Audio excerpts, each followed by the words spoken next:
Hello, Captain Rabbit. Another shrimp stories. Now I'm already catching up with 1995 when I came out of the penitentiary the last time, and then when I went shrimping on the Conejo del Mar. Uh, After the Conejo del Mar, I decided to go back into school. I enrolled to Del Mar here in Corpus Christi, and I wanted to pursue a course that I had followed in the penitentiary. I had some credit hours of a course that I had been taking about drug counseling. Drug counseling. I had 275 hours of it, certified hours.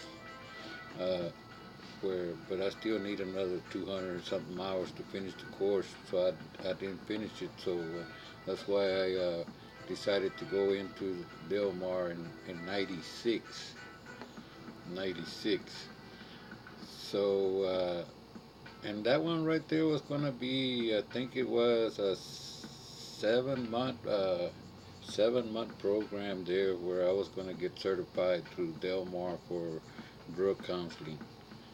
And I was on the fourth month of going to school when my my brother Don came in from shrimping, and he was running that boat. He was running his boat, Oriental Visitor, and he had come in with a real good trip. I think he had 80 something boxes that trip, 85 boxes or something like that. So man, he kind of what you call that. He inspired me to go shrimping. So I dropped out of school, man. I kind of messed up because they had already had my certificate printed out and everything. And I didn't finish the course. So I dropped out and went back shrimping. And when I was done, we did good. We had a good trip. I went out and I think we made about 28 days or something like that because that Oriental Visitor was a ice boat. So I think we only made about 24, 25 days, something like that. But we were coming in, and I owed a fine to Parks and Wildlife when we were coming in through the jetties. I mean, not the jetties, but Lillian Channel coming into Aransas. We got boarded by the game wardens, and they were checking fish and stuff like that. What you got in the ice hole. But anyway, they start checking your identity and all that, and they seen that I had a warrant. Well, they locked my ass up. That first coming in from a trip like that, I didn't even get to go home. When they take me straight to jail, man. So that's why my brother Ralph sent $1,000 over here to pay that fine. But anyway, after that time that I was with Don, I went to. That's the time that I went to Palacios and I started looking for a boat, and that's when I started running the Capt.Micheal 2. It's a 96 footer twin screw. A guy named Michael Gwynn, Hung Gwynn is his real name, but we call him Michael. He's a real good guy, man, and he let me rig up the boat for offshore, and we put all the different equipment for offshore because these Vietnamese they usually work inshore, working white shrimp. It's a different equipment they put on there. So we rigged up for offshore, and we got it all set up. And that's the first time I get on a boat that it's that big, twin screw. So it was an experience for me on that Capt.Micheal 2. That's a nice boat, man. At that time, it was 3406 Caterpillars in there, and we got pretty enough power, man. Those twin screws, you never use them. You never use them full power. You always cut them down, running or something like that. You always cut them down because you try to hook them up on full speed, and it bogs down the boat. It's too much power. You got it. You turn it all the way up and then let it speed up, and then once it's straight up, you uh, set it back down where it'll glide. I mean, that sucker will run free, hardly no, hardly any RPMs on it. That thing gonna move, twin screw. But I worked on that boat. I think it was 2 or 3 different times that for winter time, and then it was 1978. I mean 98. That was 97 when I was on the Capt.Micheal 2, and then on 98 I had because after the winter time, Michael would get me off the boat and he would rig up the boat to go back shrimping, white shrimp, and that's what he would do. So when he had got me off the boat, I talked to Lalo Garcia there from Palacios, and he let me run a boat for him. I think it was La Grandma. It was 1998 on the Grandma, and I worked on the Grandma so almost a year, and we were doing good, man. My son Rene was working with me at that time on the Grandma, and then the following year, 1999, we had a brand new boat. They had a brand new Lalo had a new boat come in, the Texas One, brand new, 1998 and 1999. And man, that surprised me, man, that I would get to run another brand new boat again after so many years. But that's what I did. We rigged up that Texas One, and he let me run it, and so we rigged it up, and we went out shrimping on it. But then that's when we had something bad happen in our family.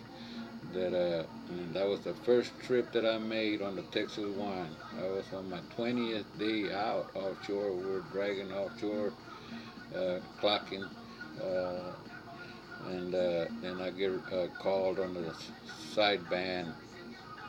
My cousin Little Roy got a hold of me on the side band and telling me that there had been a tragedy happen here at home. My little brother Peter had experienced a heart attack, and that upset me so much, man. I really loved that guy, little Peter when we were kids, and little Peter was a little guy, and we raised him and we grew him up, and all these years that I was shrimping, Peter was with me, and I taught him how to be a shrimp guy, a captain, and he was one of the best, man. It was Peter, and yeah, but it really upset me. But that's when it happened. It was 1999. Uh, but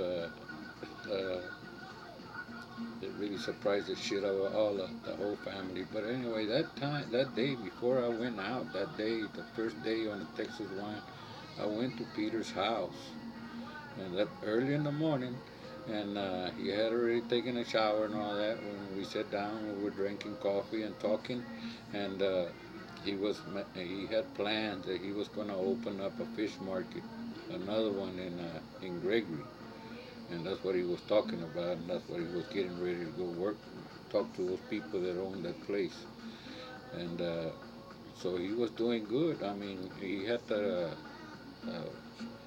fish house there in Aransas in Corn Brown Harbor, Gonzales Seafoods, and then he was going to open up another uh, market over there in Gregory. But then this happened to him.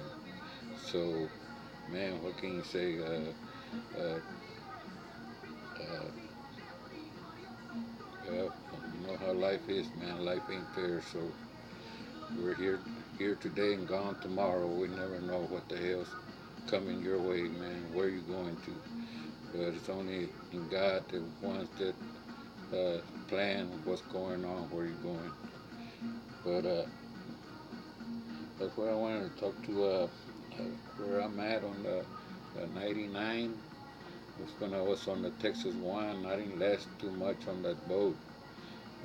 We had a good trip that time. I finished the trip. I had gone in to go to the funeral of Peter, and then it took me a while to go out, but I went back out and I finished that trip. And when I finally come in, I think we had I think it was sort of like 165 boxes we unloaded, and it was disappointing. My first trip on the boat, and I unloaded 165 boxes to the from the from the boat to the scale to the scale to the truck. 165 boxes. So the next day when we get the paycheck, there was 25 boxes missing. We got paid for 25 boxes less. So I quit the boat. Brand new boat.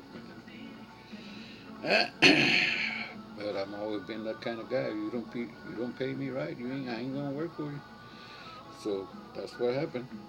Uh, but anyway, I want to make another story about when we got up with Robert Sainz and Anthony Gallegos. Those were Peter's partners on the Conejo del Mar, and they had hired me to manage the boat. Because they still had the Conejo del Mar. So I started managing and working for them, and that's when they they talked with me, and I talked to them, and they helped me buy a boat. And that's when I bought Captain Rabbit. It was the 6 stars out of Freeport, and that's when I bought it in 1999. But I want to make another story about that that boat right there, the Captain Rabbit. But anyway, y'all have a nice day.